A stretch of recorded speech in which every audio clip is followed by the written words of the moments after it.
Here. Whitney, Here. Okay, can I get a motion to adopt the agenda? Is there any changes to, no changes to the agenda? Motion to adopt the agenda. Thank you. Second. Okay. Chad. And then Whitney. Go ahead. Rick, Yes. Bridget, Yes. Tom, Yes. Brett, Yes. Chad, Yes. Whitney, Yes. Yes. Lori, Okay, can we stand for the Pledge of Allegiance, please? I pledge allegiance To the flag of the United States of America and to the republic for which it stands, one nation, under God, indivisible, with liberty and justice for all.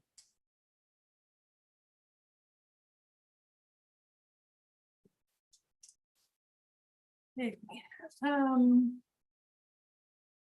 Mr. Crab, would you like to read the Sure. distribution and miss? I'm sorry, I didn't ask in advance. I'd love to read it. Thank you. Southeast Polk will learn, lead, live success for college, career, and civic life.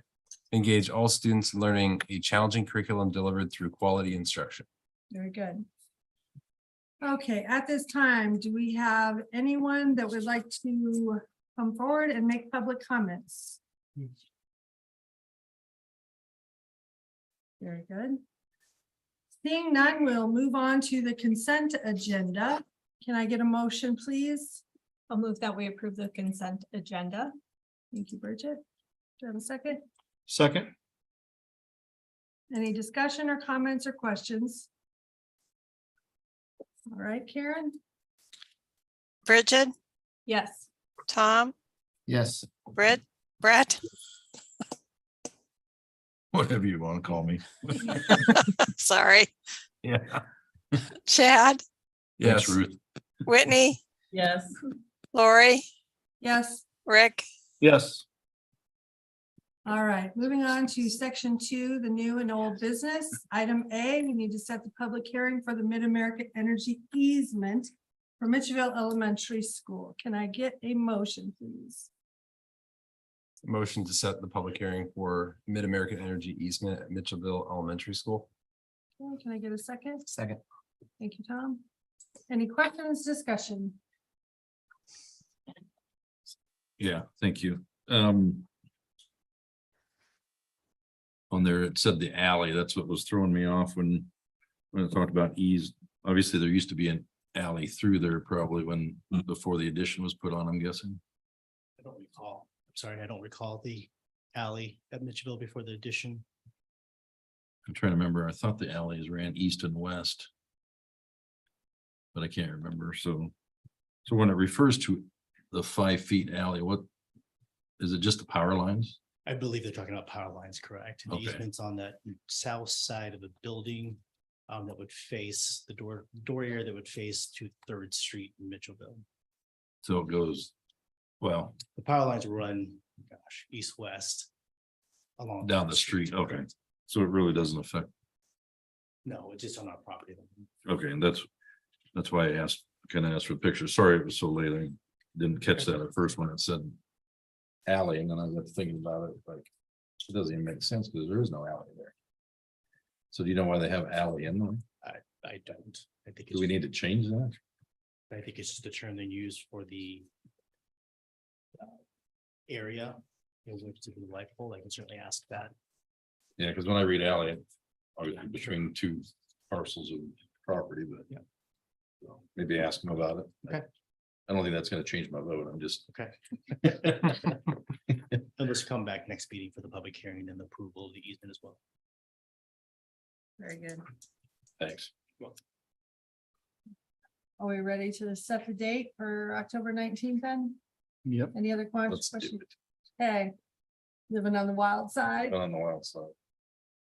Any other questions? You guys good? Karen? Tom, Brett Sam, I'm in. That'd be a yes.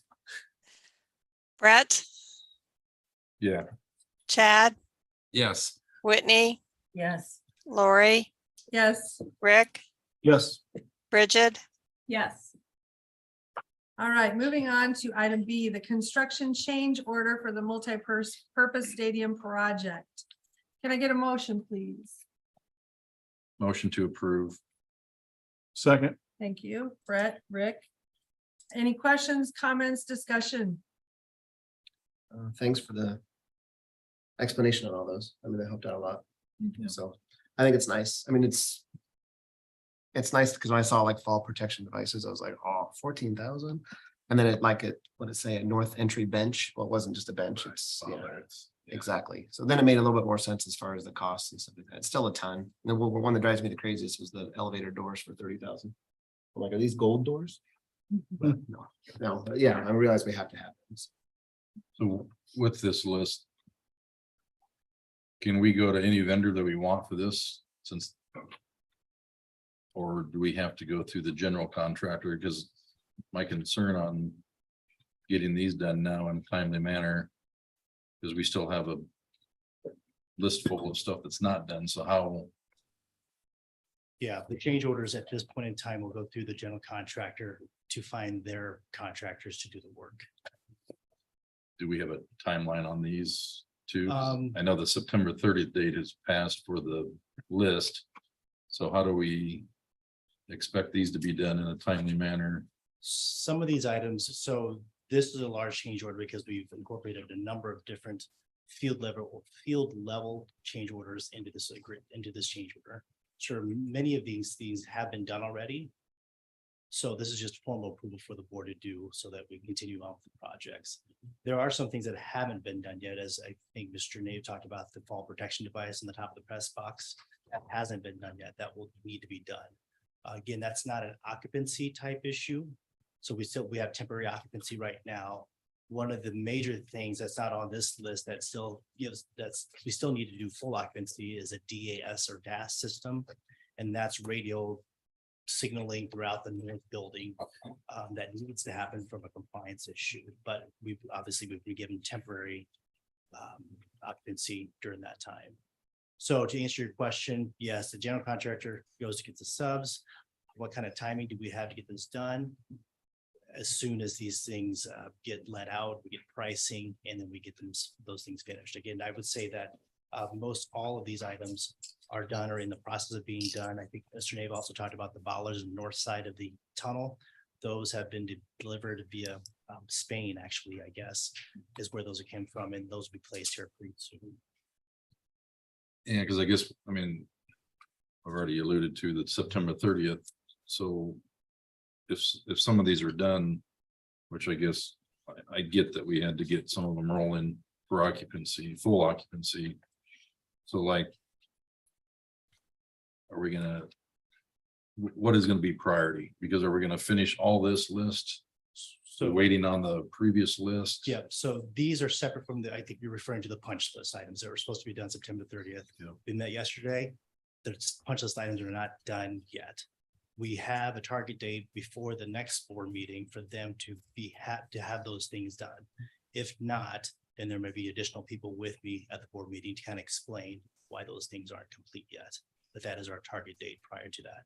So those things are separate from the change order items. Yeah. That of the punch list. Yeah, I guess I just, I get these lists but I'm still worried about occupancy, being able to get the full occupancy.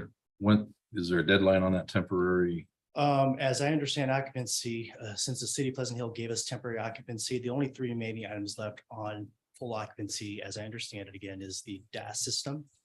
70% of the grass landscape being in place. And the third item is as-built, the design drawings, pictures, that sort of thing to be documented. So as I understand it, if the grass, for example, isn't 70% in place by the time the DAS system is in, a new temporary occupancy can be given by the city of Pleasant Hill. The grass itself won't hold up any sort of building structure items from that standpoint. We're not gonna grow the grass right now anyways. They are seeding, it's dormant, goes dormant, and it will pop up. I think next the spring. September 30th was 2024. Yeah. I do too. To clarify, I don't. That is, So we actually that is put a on date record. on it. That is Okay. on record. That was my. I think we'll put a year on it. Based on our meeting yesterday, 95% of the punch list items are complete. 5% was not the. So what's the new deadline? Hanging down. October, prior to October 19th meeting, so we're meeting with RDG, our architects are meeting with. The general contractor on October 16th to walk through the punch list items as they sit, to see what is left. And I don't know if this is the appropriate place to ask it, because I may or may not be here for it, but I guess we'll find out. But can we have a special board meeting for that if they do not meet the next deadline and discuss some stuff about that? I think If the board chooses to, sure. I just, yeah, okay. Just like that on record, just to make sure that we. So, okay, thank you. Thank you. Okay, any other questions, discussion? Karen? Brett, Yes. Chad, Yes. Whitney, Yes. Lori, Yes. Rick, Yes. Bridget, Yes. Tom, Yes. All right, moving on to section 3, topics for discussion. We're gonna start with item A, enrollment update. We need to talk about some happy topics. Good. Enrollment continues to grow. It's just growing slightly compared to a year ago from the last time we talked, just 2 weeks ago. But we currently, as you can tell in your red folder, with our enrollment document, we're up about 68 students. Well, not about, we're up 68 students from where we were a year ago at this time, which is nice. And anytime we can grow from, I don't know, maybe 25 to 125 students. It's just nice, steady growth that again is really reflective of our communities and our school district and the parents inside of our school district, and certainly it's reflective of our students. But some really good news for sure. It's a whole lot better than the alternative. If we were negative 68, I think we'd be my blood pressure probably wouldn't be able to take it. Any questions about enrollment at this time? Obviously, October 1st marks certified enrollment, and we'll be able to get that information here as soon as it's available to us. So obviously Kevin's really excited about that because that drives a lot of things in our budget. So October and- 1st was our count date, October 2nd. actually, Second, because okay. it's Monday. Monday, yeah. Yeah. Okay. Oh, October 1 was a Sunday. Yeah. Yeah, I'm not a calendar person, Okay. sorry. Okay. But yeah, so that'll be exciting to get that information when it becomes available to us. Any Good. other questions about enrollment? That's good. I think it's one of the things that we keep our thumb on. Just bar none, every time there's a meeting of this group, we, the enrollment numbers are always right there. And I think it's good we do that. Because, getting out of whack somehow wouldn't be something that any of us would be interested in, that's for sure. To highlight a couple more things in your packet before I get to the sub compensation proposal. There's a pilot project in there, and all three of these are high school things, but I just wanted to point them out so you know why you're getting them. There's a pilot project in there. There's an overnight trip to Boone with a high school group. And then lastly, there's an out-of-state trip to Birmingham, Alabama, looks like, with another high school group. So if you have questions about those, you want to discuss them, you want to look at those maybe in a different light, we certainly can entertain emails or whatever you'd like to do, or give me a call. However you'd like to do that, that'd be great. But they sure look like interesting trips and projects. Okay, sub proposal. I think I left it over on my table. I'll be right back. Yep. This is item B. Okay. Just a little bit of background. Obviously, tonight will just be a conversation, a discussion. You obviously asked You can answer or ask any questions you'd like or statements or whatever. This is kind of like a proposal in development. It's still very fluid and not something that I'm not sure I would say, man, I'm really married to this and this is great. I would say it certainly steps in the right direction in terms of the ultimate goal being our sub pool becoming much more engaged and active than it has been maybe with certain folks in the past. But this proposal has 3 recommendations. The first one is an increase in the short-term sub rate. And this would be for all certified employees, nurses, counselors, and or teachers. But we'd go from $145 to $160 a day. And then recommendation 2 is an increase in the long-term sub pay from $224 a day to $230. And then recommendation 3 is the creation and implementation of an incentive plan for members of our pool based on how many days they work in a semester. Currently, there are about 90 days in a semester. And we kind of put pencil to paper on this, and we felt like if we had people who worked 50 days or more out of those 90 per semester, a $500 bonus would be appropriate. And then that would be calculated twice, once first semester, once second semester. Regarding that plan, Jackie Kress and I took last year's data and ran what would all this look like. So we did sort of a mock-up, or if we would have put this in a year ago, what would it have looked like? And in the first semester, we would have had 17 people who worked 50 or more days.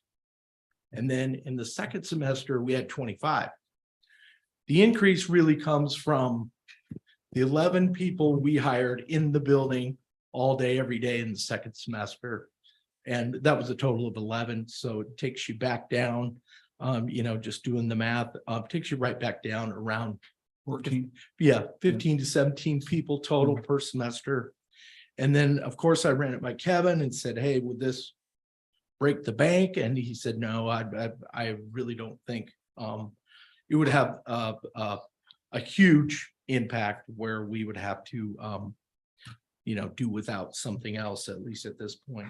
So, we've had this ongoing conversation about what to do with subs, how to move forward, how to, because the bottom line is there aren't more of them out there.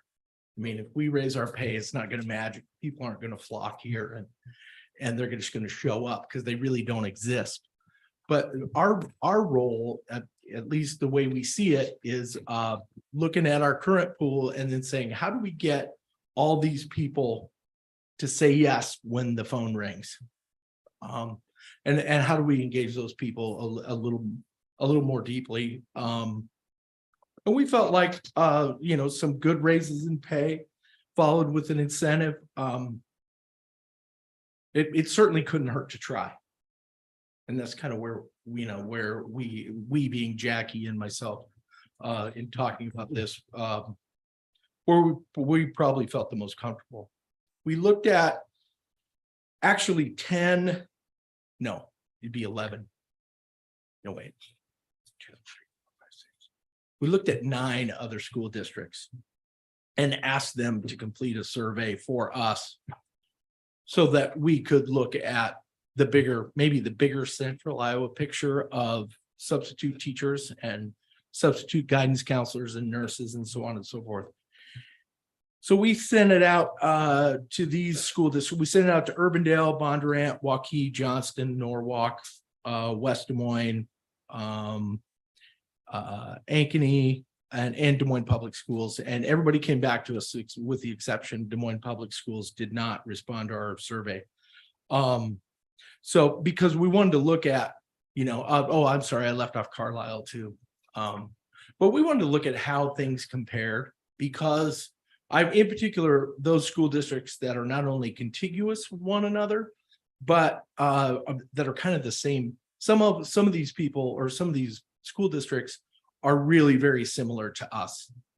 But I just wanted to make sure we weren't discrepant from other school districts, and it really is not kind of this weird race to the top, of the salary schedule and who can steal subs from one another, because for the most part, again, in looking at who's subbing for us, so many of our folks are local people, and they really don't bag it up and go over to Waukee or whatever at the drop of a hat, or for an extra $10 or whatever.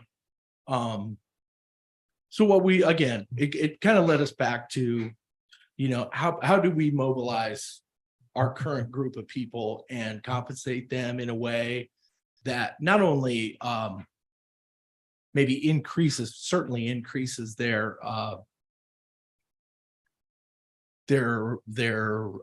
propensity to say yes to a job, but at the same time, it is kind of an exercise in taking care of people who do have an interest one way or another way, and in Southeast Polk and the students who go to school here. So that's kind of the long and short. It's really the short part. I probably should have taken that route, but that's the long of our sub proposal, at least as we developed it in version 1.0. Well, Mr. Horton, I really like this proposal. I'll go on record. It's nice to see us jump. If we could jump from 9th to 2nd, that would be show appreciation to our current subs, who it's not an easy job. I've done it a few times. It's not easy. And I like the fact that there's an incentive there to make a short, people that don't do it very many days to maybe do it long enough to get the higher pay. And then of course the bonus would be a big incentive. But when being a former teacher, and you say the pool's not very big, but when we have people that retire at the end of the year this year, the good teachers that retire, we want them to at least think about subbing for us. Sure. And if having respectable numbers and make it a good part-time job for them, or a full-time job if they want to do it long-term, that'd be great. But I just think it's neat. I think it needed to be done, and 2, it's a great proposal. So thank you. Sure. Thank you. Yeah. Mr. Horton, are you doing this a la carte for each recommendation, or is it all package recommendation? We can pick and choose, or Yes, I Yes. really hadn't given it much thought. Okay. But Well, we you do had it- a recommendation the best on- part is we can do it however we want. Okay, I mean, I like all 3 recommendations, so I guess that's why I asked, because I'd be in favor of all of them. Question, how far are we away from number 1? Gotta ask it. Yeah. Well, it kind of depends, because as we think about it's kind of like the 10 schools that are either about our size or contiguous with us minus Des Moines. So I don't know how useful the comparabilities are, but I would say this: it's not a huge amount. Like if we maybe 10 or 15 bucks on the short-term rate. Oh, that's higher, or Pardon? so number 1's 15, would be $15 higher than Yeah. Yeah, I would say that's probably the range.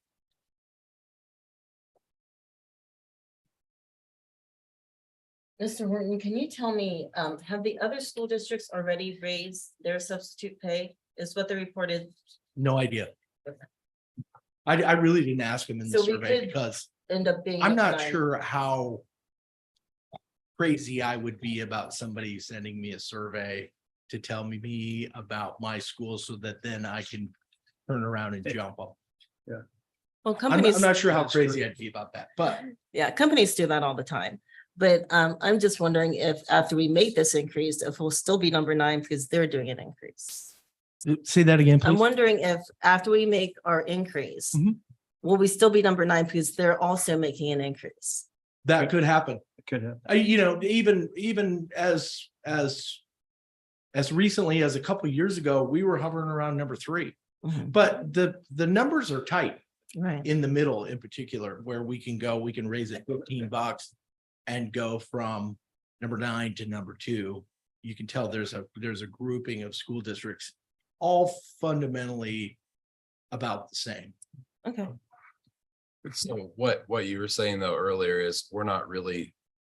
necessarily trying to compete with our neighboring districts. We're just trying to have a competitive rate that engages the pool, right? Yes, yes. So how do we measure engagement? Right. Well, that's a great question. Right now, we have about 130 people in our sub pool. And then you go, wow, if we had 130 people really truly available to us every day, wouldn't that be incredible? Absolutely, it would. And we would have it all down pat.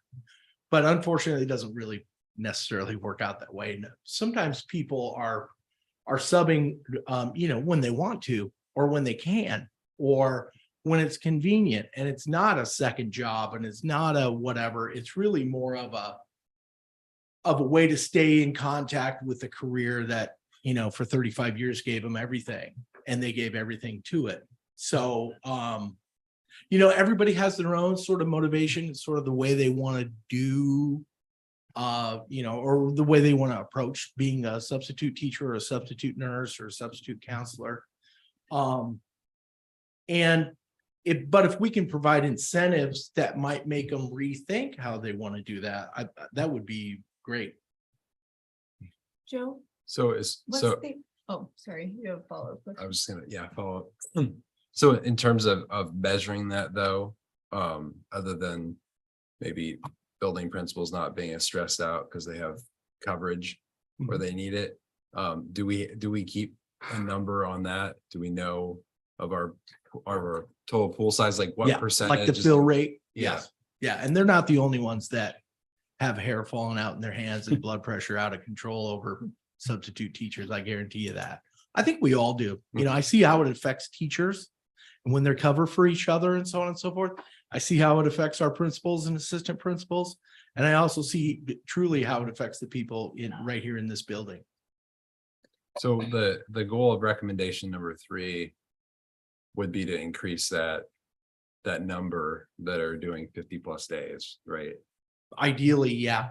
So that's something we could look at that and say, well, by giving a $500 bonus, did that actually increase, and by how much? I mean, I think it'd be good for us to keep a measurement on that.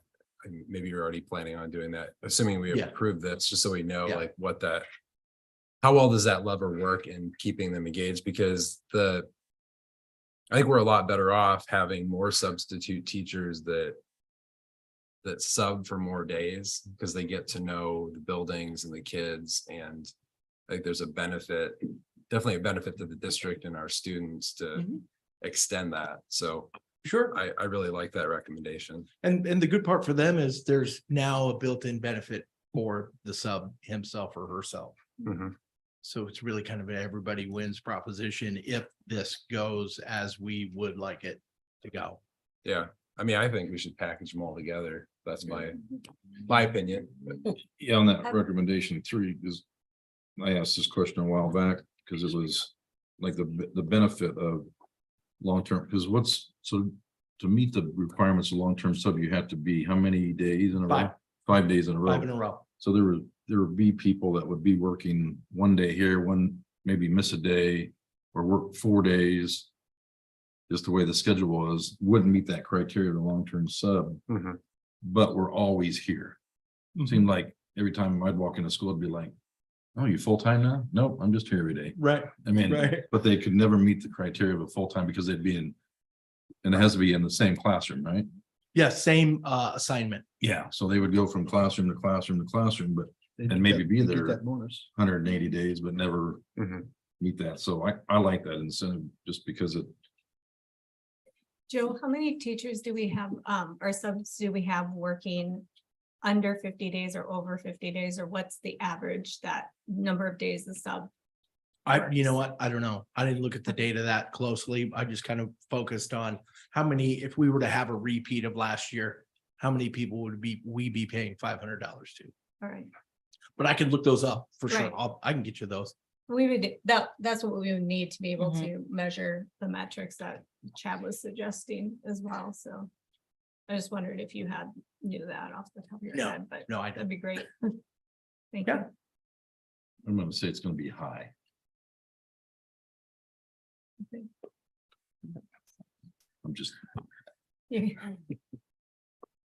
Not that I'm gaming, I'm just, Okay, guessing it's gonna be high. Yes, I'm gonna say So- 43%. 43. Do you think that $6 is going to make that big of a difference? Do you think it needs to be a different number from 224 to 230?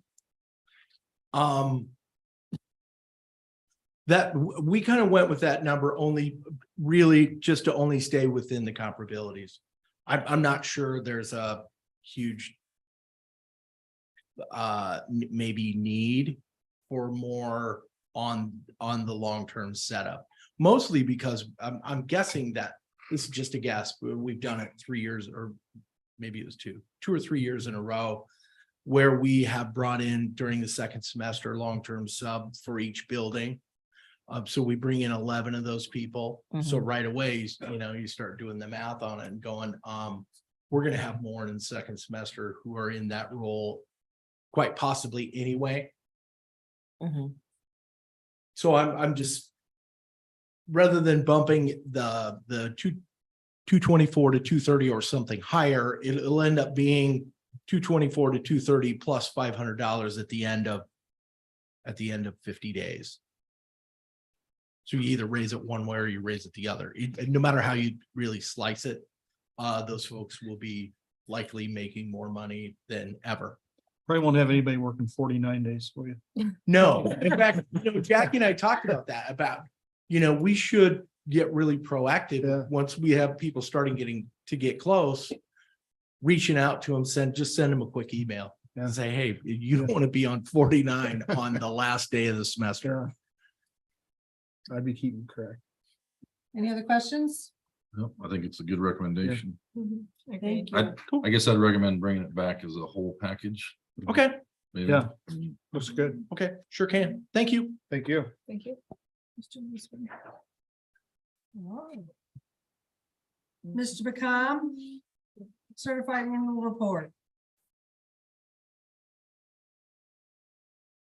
There are 3 reports that are due on September 15th, the annual transportation report, the special education supplement, and the certified annual report. The certified annual report drives all the numbers when it comes to the financial aspects of the annual transportation report and the special education report. Annual transportation report and the special education report were submitted prior to midnight, September 15th. Unfortunately, the certified annual report was submitted at 1:12 a.m. So I am beckoning to the Department of Education to give us a little leeway, but we'll wait to hear about that. But otherwise, everything else is in, and we are working towards our audit items at that point in time.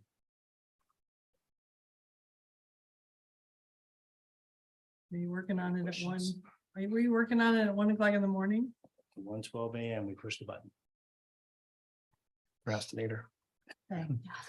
So, all right, any other questions? No, thank you. Are you doing the district office am, update? yeah. Okay. Yes.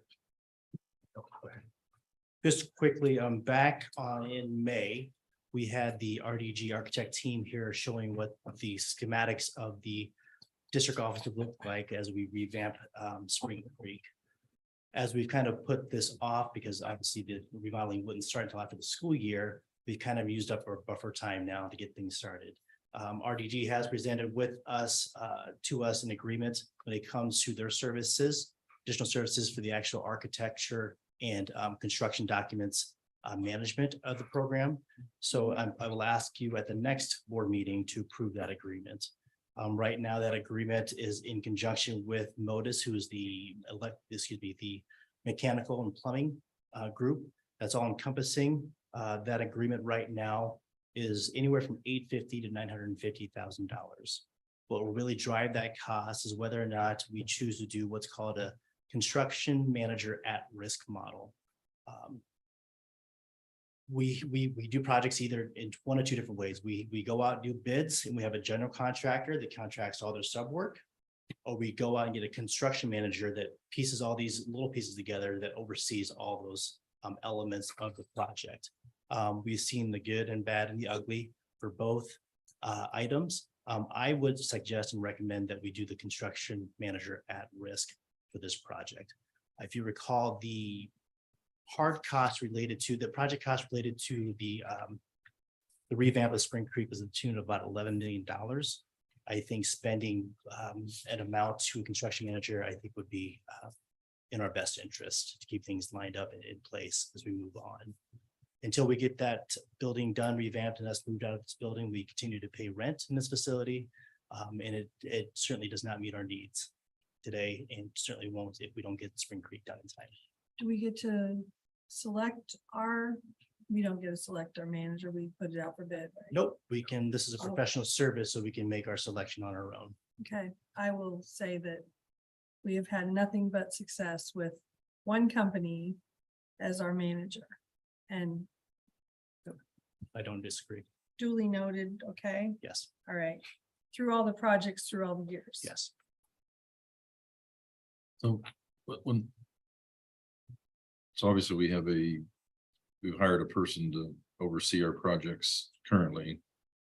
Correct? So is that the same? It's not the same manager? No, we were. The only construction manager model we have right now is in a middle school building. We've hired Whites to oversee the project. We have 14 different prime contractors underneath Whites that Whites oversees. We have a district representative that oversees and watches over those projects for us. And Mr. Good, you see, he comes to speak to the board regularly. Yep. So he will continue with the remodel project, depending on what we believe our needs are with that project. It's Okay, so explain to me the difference, because I figured if we went to this model, that was gonna be the person, they were gonna watch over it, make sure things are done timely. So why would we need two? Yeah, when you say they, you're referring to White's Under Middle School. I'm just talking, whoever it is, I'm not, Yeah, I'm I'm sorry. We had success when we. no, I did get that. I'm just saying, I'm not throwing one, Yeah. obviously, Yep. if we put We it up to don't bid need or whatever both. we do, need This guy and this company. I'm just, yeah, Yes, what would be the purpose of retaining? I mean, if you're referring to, again, I think I'm hearing you, Mr. Good provides expertise that I don't have when it comes to construction. He goes to the meetings when it comes with subcontractors and contractors and is involved with that aspect of it. Again, with the remodel of Spring Creek, all those services needed. It's not building a building, right? It's the remodeling. So I don't know how much. So is it a question of like Gary has capacity to go to those meetings versus? That certainly is one of the conversations we need to have. Yes. Okay, maybe I'm not clear enough, because when we say we're hiring a manager, because we didn't do that for the stadium. Correct? We hired the general contractor for the stadium. Yeah, so, okay, that's where I'm getting confused. The difference between a manager. So, The construction manager company Yeah. would oversee all the contractors that are on site. They would be the ones that we would go to when it comes to any sort of issues. They would keep the schedules in line. They would have full capacities on what they're doing for the actual project. The same thing construction manager should do, but the construction manager has no, they're not swinging a hammer. were you on the board when we redid the old high school? no, Okay, so White's, we hired them as the manager, not the contractor, but the manager. So they I know, and that's what I'm orchestrated. getting is, so you got a manager Right. that oversees all the projects. And that's what And Mr. Good They make does, sure the supplies. is are- make sure the projects are going. So why do we need two? Why would we? He's not saying that you do. Oh, I thought you He's said not he did. set for this project. No, he's saying a company we would hire, and he has some kind of a contract or the range of what the cost is for a manager company. For construction manager at Right. risk, yes. I mean, there's those things we need to talk about. Yeah. Yes. So is that what, It's not a person, it's a service. So like with the middle school, if you go out there on any given day, there's at least a dozen White's employees out there that are performing those management services. So I think that where Bill Good is our rep as a district to attend meetings when we're, having 4 projects going at once, we don't have enough people to be at all the different meetings that were going on. It's not to the level of what a construction manager does. They actually work with each one of the bid winners on all the different subparts of the project. And just follow through on every piece of the entire project. So that's why it's not really one person, even a remodel of Spring Creek would be not just one person in a construction management.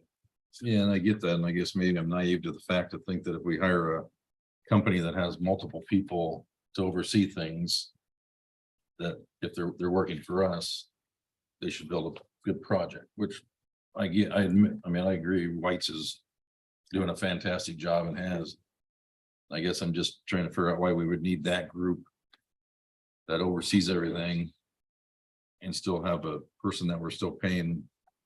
That's what I'm saying. We He's not would saying need that you to make that Well, I've heard two determination. different things, so I'm hearing Dirk say, I was just Because, telling you the yeah. difference between the two. no, I know, and that's, I guess that's what I'm hearing is he attends small, meetings that other people don't have time for, so I guess, is that the direction we're going? That's something for us to discuss. I mean, Mr. Good right now does attend meetings with Whites on site, and he's out there observing. So what's your recommendation, I guess? That's what it's, I mean, again, with the remodel, it's different than building a new building. A remodel is less, I guess, less in scope than building a new building. I think it was the right decision for us to have Mr. Good on site for the stadium project in the middle school building. Is it for the remodel? I don't know. So you're saying we would potentially have a construction manager at risk model with the company as the construction manager and possibly not need a Mr. Good. Yes. Okay. We're gonna talk about that next meeting. Reason, Or thought we were voting on the next meeting. That's why I'm asking the questions now, I guess. I would ask you to vote on the agreement with RDG, the architect company.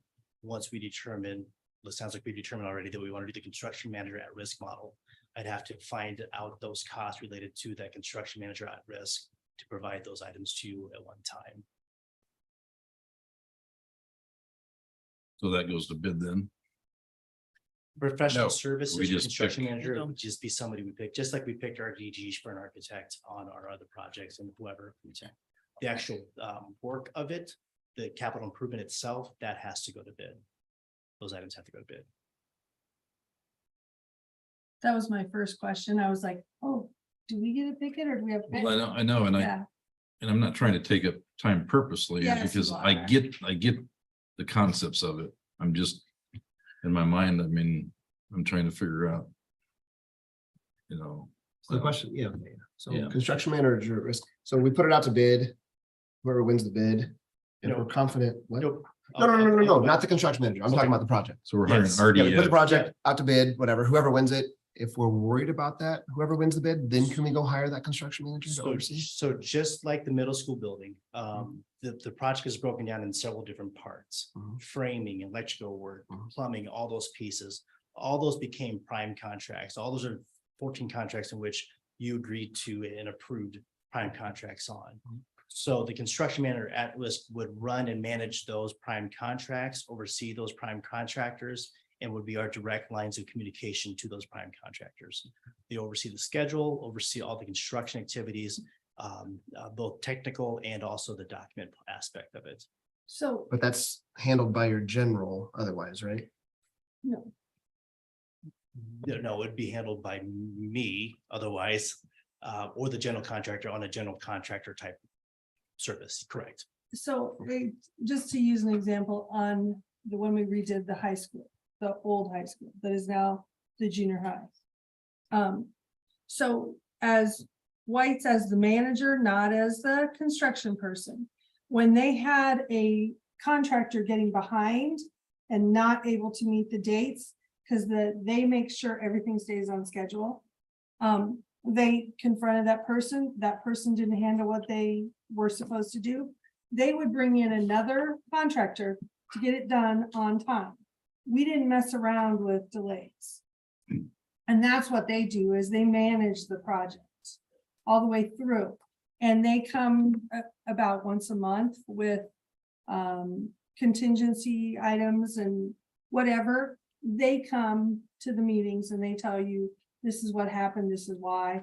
These people are getting behind, we're gonna move them out, we gave them an opportunity. We're gonna bring somebody else in. Well, that was my question of whether we would need Mr. Good for this. Yes, but this isn't that discussion about that person. Just asking. Yeah, yeah. Because it brought it up. I didn't bring it Right. up. I'm asking because it was brought Yeah. up, so. I understand. Yeah. So I'm curious, do we, like Tom said, do we? Once we get the contractor, can we then get a manager, or does it have to be manager first, then contractor? We have to choose an avenue which we want to run. Do we run it as a general contractor piece, or do we run it as a construction manager at risk? Okay. Two different avenues, excuse me, two different cost aspects as well. This construction and manager at risk, I believe, will be costlier, but also more effective when it comes to the actual work that's being done. Does it have a benefit of who the contractors are? Because we have the low bid issue. They would still run, we still are subject to the lowest responsible bidder.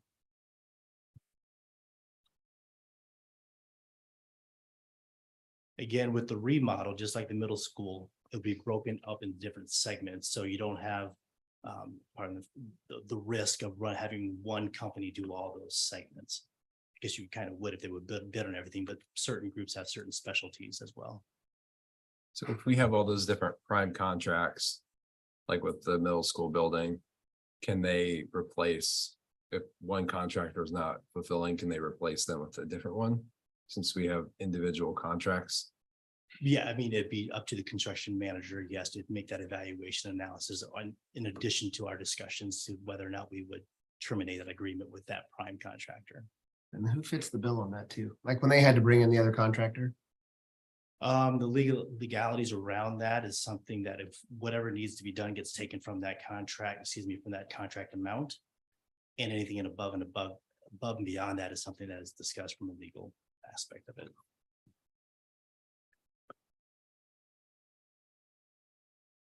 Any other questions? No. Good for now. For now. You can take it up with him too. If you have more, or email him. He has nothing but time. Obviously, he's working at 1 o'clock in the morning, 112. 1:12 in the morning. Thank you, Kevin. Thank you. Okay, anything for the good of the cause? Motion to adjourn. Second.